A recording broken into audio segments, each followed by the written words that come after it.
અમે આવ્યા હતા રિસોર્ટ પર અમારા ડીસી ભાઈના માને 1 કલાક થઈ ગયો. 1 કલાક એક રીલ્સ બનાવવા પહેલા અમે આને લીધો. જો મેનેજર જો આને, અને આ તો બિલકુલ ફેલ માણસ છે. આ કંપનીમાં કામ કરવા જાય ને પતી ગયું છે એનું, પતી ગયું. તારું પતી ગયું ને? પોર કંપનીમાં કામ કરે છે. અને અમારો દર્શિત આ જો એનો મેનેજર છે, રિસોર્ટ નો મેનેજર છે. માલિક મને ના બોલા ને. અને આ ખચ્ચર કઈ કામ ના લાગ્યા આજે મને. મેં રીલ બનાવવા આવ્યો હતો, 1 કલાક થઈ ગયો પણ કશું મતલબ નહીં. આજો આ દર્શિત, તમારે બી અહીં આવવું હોય ને ગાઈસ આનો કોન્ટેક્ટ કરી લેજો. હા કે અને આ રિસોર્ટ આ બધું એનું નો અહીંયા પાછું એવું ના સમજતા કે એનું છે. આ તો ખાલી અહીં જોબ કરે છે મારો ભાઈબંધ, બરાબર?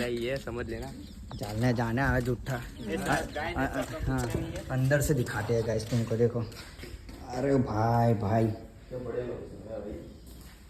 लोकेशन में हूँ करवाने लायक તમે કોઈ કામ જ નહીં લાગતા મને કશું બી.